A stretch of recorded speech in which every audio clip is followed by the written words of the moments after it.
இன்றைக்கான எனர்ஜி வந்து 4 of Cups.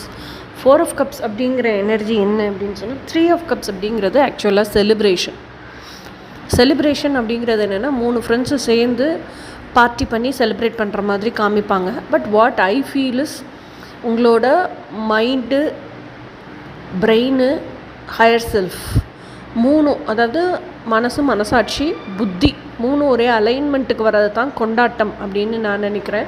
So இப்போது அந்த அலைன்மெண்ட் இல்லை உங்களுக்கு. அது போக ஏன் அந்த அலைன்மெண்ட் இல்லைன்னா டீப்பாக ரொம்ப டிப்ரெஷனில் இருக்கீங்க. அந்த டிப்ரெஷன் ஏன்னா உங்களுக்கு பிடிச்ச லைஃப்பையும் வாழ முடியல, மற்றவங்க எதிர்பார்க்குற இப்படி இருக்கணும் அப்படி இருக்கணும்னு சொல்லுவாங்கள்ல, அந்த லைஃப்பையும் வாழ முடியல. என்ன பண்ணுறதுன்னு தெரியல. அந்த ஒரு சோகத்துக்குள்ளேயே மூழ்கி இருக்கீங்களே தவிர அதுலேருந்து வெளியே வர்றதுக்கான வழி என்னன்னு தெரில. You are keeping on thinking about it. அதுதான் இன்றைக்கான எனர்ஜி. ஸோ நாளைக்கான எனர்ஜியில்